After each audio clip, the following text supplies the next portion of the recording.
Yanfun o'ynab cho'ng bo'lgan bola mundoq bo'ladi ekan. Kishini cho'chitadi. Kichigidan telefon o'ynaydigan bola bilan telefon o'ynamaydigan bolaning 5 yildan keyin qanday farqi bor? Muallimning gaplari yurakning beg'ishiga tegdi. Nurg'un onalar men xat yozib, balam hozir telefondan ayrilmaydigan bo'lib qoldi. Yanfunni ilib olsamla ho'ngrab yig'lig'il turdi. Mijazi behcho'z, oson ochiqlanadigan bo'lib qoldi. Hozir hech qanday ishga aralasha olmayman. Kichik vaqtidan boshlabla bolalarni telefon o'ynag'ili qo'ymasak bo'lamdi nima? Kichigidan telefon o'ynaydigan bola bilan telefon o'ynamaydigan bolaning 5 yildan keyin qanday farqi bor? Muallimning so'zlari yurakning beg'ishiga berib tegdi. Hozirgi bolalar telefondan ayrilolmaydi. Bu bir xil ijtimoiy hodis bo'lib qoldi. İlgiri torda tarqalib yurgan bir ko'rinma chastotni ko'rgan edim. Uningda bir ana balani yon telefon o'ynag'ili qo'ymagan vaqtda bala qisqagina vaqt ichida opasini qattiq tepchaklab qarshilik qilgan edi. Bu qilmish ko'plagan onlarni hayron qoldirdi. Lekin buningdimi kishini andishiga soladigan yana bir ish bor.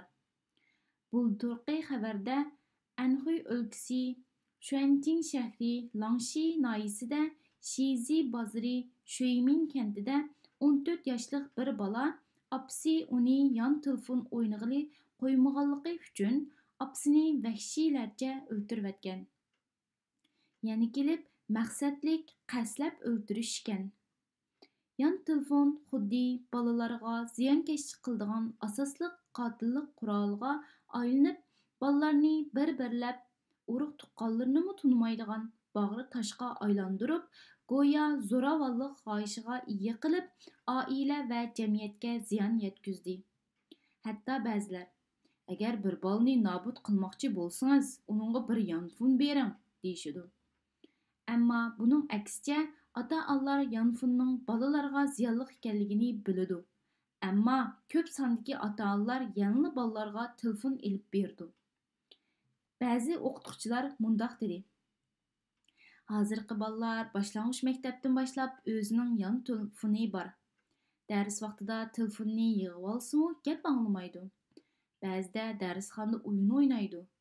Muallim ota-onalar bilan ko'p qatim fikrlashgan bo'lsa-mu, biroq ota-onalar navoda biror ish chiqib qolsa, bolalar bilan aloqalasha olmasak qanday qilamiz, dedi.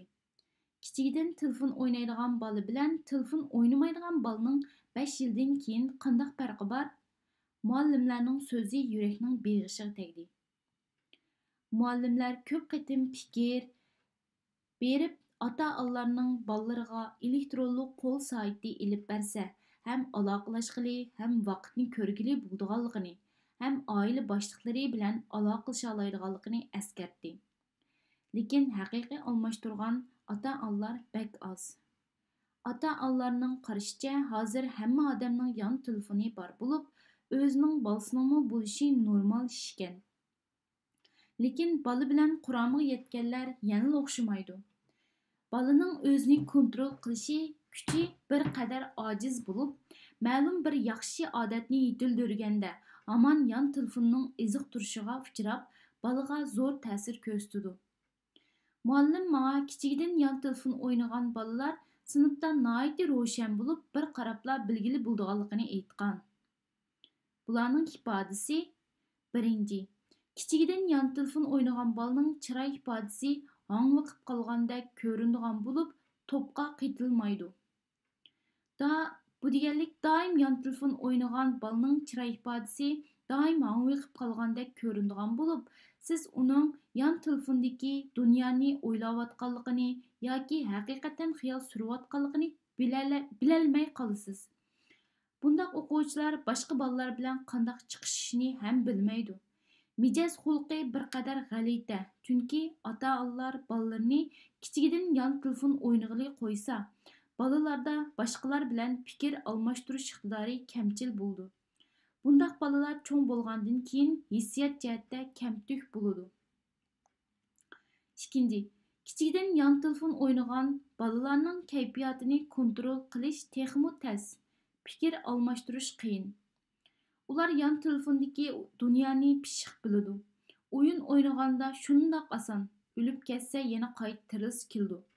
Mavhum dunyoda shunchalik bahuzur ham erkin. Gerçi bu xil saxtalıqның arkasida cheksiz ziyon zahmat yoshiringan bo'lsa-mu, bala tor dunyosidan ayrilib qolsa nima qilarini bilolmay qoladi. Atrofdagi kishilarga qanday muomala qilishni bilolmaydi. Atrofdagi kishilar bilan qanday aloqa qilishni bilmaydi. Andish qilish, yordamsiz qilish ostida balalarning kayfiyati turoqsiz bo'lib qoldi.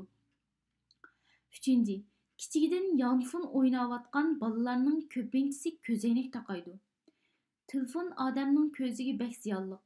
Bo'libmi balaning ko'zi texi yetilish bosqichida bo'lib, nurg'un balalar ko'rib tushanganda qismoq ko'zga aylanib qolgan bo'ladi. Aniqla ko'zning o'zi yaxshi emas. Lekin narsalarga qaraganda odat xarakterli ko'zni qisib ko'rdi. Birinchidan, yaqinni ko'rolmaslik yoki ko'z charchash tufaylidan aniq ko'rolmaydi. Ikkinchidan, balalar yanfonning yo'riqligiga ko'nib qolgan bo'lishi, ixtiyorsiz ko'zni qisib oladigan ish allaqachon odat bo'lib qolgan bo'lishi mumkin. Yolg'iz bularla emas, bala dal badanning yetilishidagi halqiliq mezgilda turayotgan bo'lib, doim beshini sangiltib yon telefon o'ynasa, balaning mo'ri umurtqisi, bel umurtqisi, dumbisining o'sib yejilishiga nachar ta'sir ko'rsatadi. Hatto balaning bo'ynining o'sishiga ta'sir yetkazdi. Tangtushlardan xeyli kichik ko'rindi. Albatta, hozir jamiyat taraqqiy qilib, balduroq yon telefon bilan uchrashishmi bir xil ilgirlashning ifodasi. Lekin agar ota-onalar balalarga yon telefon o'ynash vaqtini cheklamasa, balalarga yon telefon o'ynashda ma'lum cheklimning bo'lganligini o'rgatmasa, ota-onalar haqiqatan o'zining balalariga nafratlandi. Farzand tarbiyasi uzunga so'zilgan murakkab bir qurilish. Yaxshi bo'lgan farzand tarbiyasi ota-onalarning o'z-o'zini tarbiyalashidan boshlandi.